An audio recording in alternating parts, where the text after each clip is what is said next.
why you're not in the mood right now and why that makes perfect sense to me, but what you can do about it. Hello, pretty lady. I am back today to help you with something that is really common when you don't want to have sex. That moment when your partner touches you, and instead of feeling excited and comforted and relaxed, your body tenses up and you pull away and you shut him out because you're not in the mood. I know it is the worst because at the end of the day, you still want to connect. That's what we all want in relationships, right?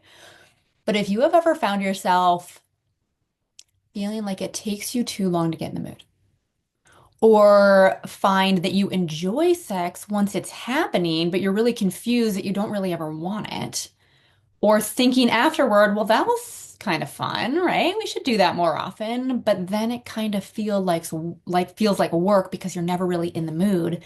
This is for you today. Because what I am sharing completely changed how I understand my body, how I understand my sex drive. Seriously, like I am so pissed that nobody told me this earlier. And so I'm hoping that it could be that missing piece for you today. So, first, let me paint this all too familiar picture for you where it's 9:37 p.m. and you're finally sitting down after a day that started at like 5 a.m. You've been going all day, you've been running through your to-do list, everybody's needed everything from you, but you're finally sitting down, even though your mind is still like going over and over your to-do list because who else lives and dies by their to-do list? I know I do. But you're also like so exhausted. It's finally 9:37. You're finally sitting down. You're like, God, I'm so tired. And then your husband sits down next to you and he puts his hand on your thigh. And immediately, before you can even think about it, you tense up and you get this knot in your stomach and you start going over excuses in your head to see how you can get out of sex tonight, right? And he wasn't even trying to have sex.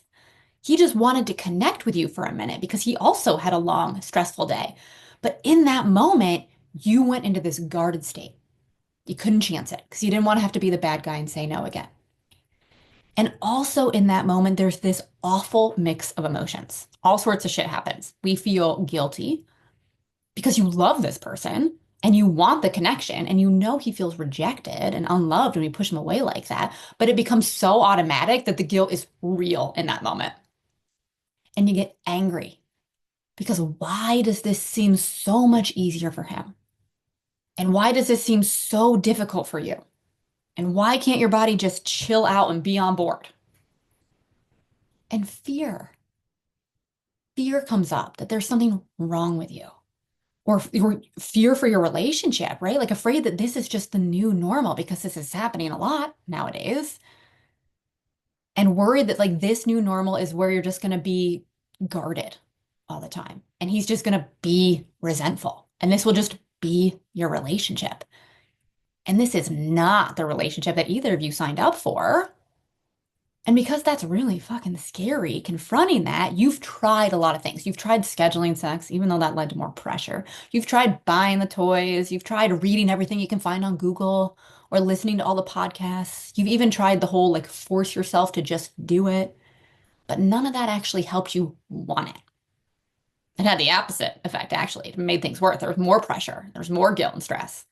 And if you're like, yep, this sounds like me, I want you to know something really, really important today. You are not broken. Your sex drive is functioning exactly how it's supposed to. Right? So you don't need to fix it. You need to stimulate it differently. And I know that sounds really weird, so stick with me here for a second, because one of my favorite analogies for this is from sex therapist Christine Hyde. And it's such a helpful way to think about sex. So think about it like when a friend invites you to a party. They say, hey, I'm having this party on Saturday. I want you to come. I think it'll be so much fun. And this is your best friend, and you love spending time with them. And parties are great. So you're like, yeah, amazing. Sounds great. I'm in. But then as Saturday gets closer, you start thinking about all the logistics. And you're like, ugh, I need to shower and shave. And I need to put on like real cute clothes. I need to do my hair, my makeup. And then I have to deal with traffic and I have to find parking. And I'm not sure what kind of food will be there. And I don't know how late it's going to go. And I'm already so tired from the week. Suddenly that party just doesn't seem so appealing anymore, does it? And you want to just stay home in your PJs, like eating popcorn, watch Netflix. But you go to the party because you said you would, and your friend is important to you. And once you're there, the music is playing, and you're eating good food, and you're dancing and laughing and having fun and thinking, I'm so glad that I came. This is actually a lot of fun. The same thing happens with sex. Most women need to get to the party first to get excited about the party. It's called responsive desire. It's literally a different type of sex drive than most men have. Right? It means that your body needs the music and the laughing and the fun of the party for it to get excited. But what happens is a lot of us get in our heads and we make the judgments about why we're not in the mood and we count ourselves out and don't even think about going to the party in the first place because we think, well, I'm not sure I'm up for the party right now. So we count ourselves out before the fun can even start. And yes, how fun the party is another piece of this puzzle, but we will save that conversation for another day. But think about how differently this feels from how we typically talk about sex drive. The entire way we talk about intimacy assumes that you feel horny and excited first, and then you experience the pleasure. But for most women, it works in the opposite order. You need to experience the pleasure and the excitement and the joy and the fun, whatever it is, first, and then your brain gets more interested and wants to stay at the party. It's like we've been reading the instruction manual backward our whole lives. That's what it feels like to me. When I learned that, that's how I felt. I'm like, oh, no one ever told me I'm just working in the opposite direction. So when you finally understand this missing piece, everything can shift for you. And suddenly, all of those times that you weren't in the mood, but then had a good time, make a lot more sense, right? Because your body isn't broken. It just needs a different approach to partying. So when I discovered this about my own body, it felt like a massive weight off my shoulders. Like I wasn't broken. I wasn't a bad partner. My body was working exactly as it was supposed to, as it was designed.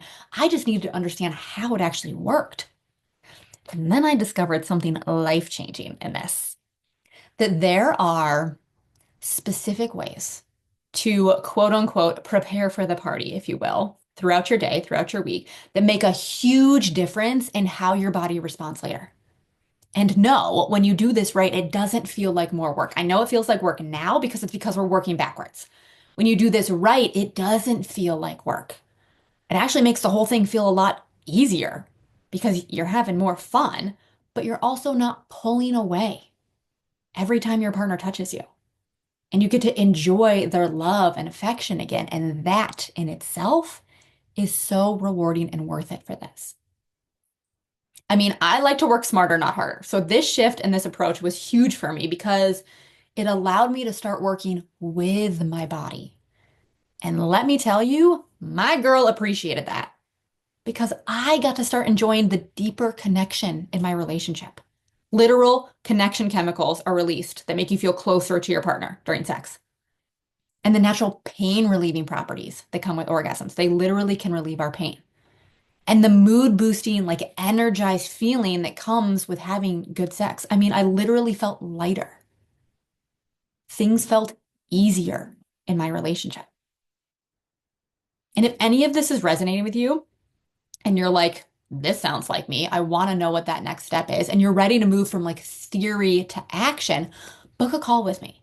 And we'll talk about your specific situation and see if my approach is right for you because you deserve to understand how your sex drive works. Nobody teaches us this stuff. So of course you don't know. This might be the first time you're hearing about it, but you deserve to understand how this works. And you deserve to be able to stimulate this easily and have fun with intimacy and get to feel that deeper connection that comes with feeling like truly well and good in your relationship, like feeling like we are good. Because you both deserve to have that relationship that you signed up for. So I hope this helps, and I'll see you in the next one. Okay, bye.